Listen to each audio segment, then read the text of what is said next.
So, a man named Miles Groth, who is one of these men's rights activists, whenever I say men's rights activists, I have to use scare quotes, is giving a controversial lecture at the University of Toronto about how males are being unfairly targeted by date rape seminars. Pretty funny, right? So, I'm going to put the question to you, Lissette. Do you think that forcing men to attend date rape seminars on college campuses is unfairly singling out men?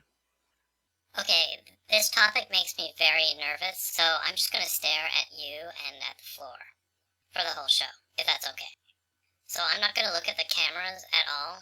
So, well, so I don't really think that college men's time is valuable. So no, the men are not gonna be missing out on anything else if they are tied down and gagged and forced to go to these seminars. So I don't really think that it's unfair at all. No. Not at all. And how dare he ask that question? Also, I think that it's important to make men aware of how I feel.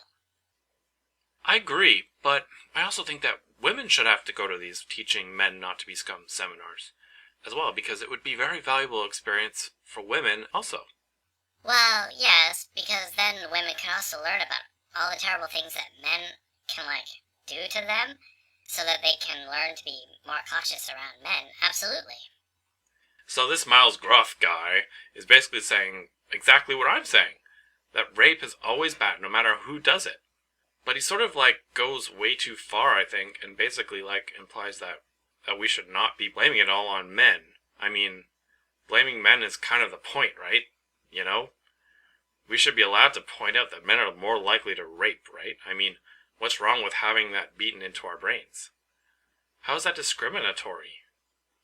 He has a very good point, but I just don't really approve of how he's wording it.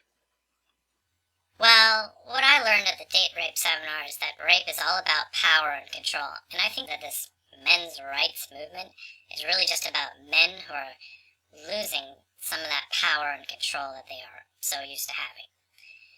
They just can't handle a strong woman who likes to be in control. I know exactly what you're talking about.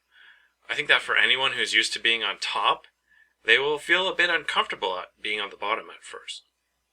They're wondering, what am I supposed to do down here?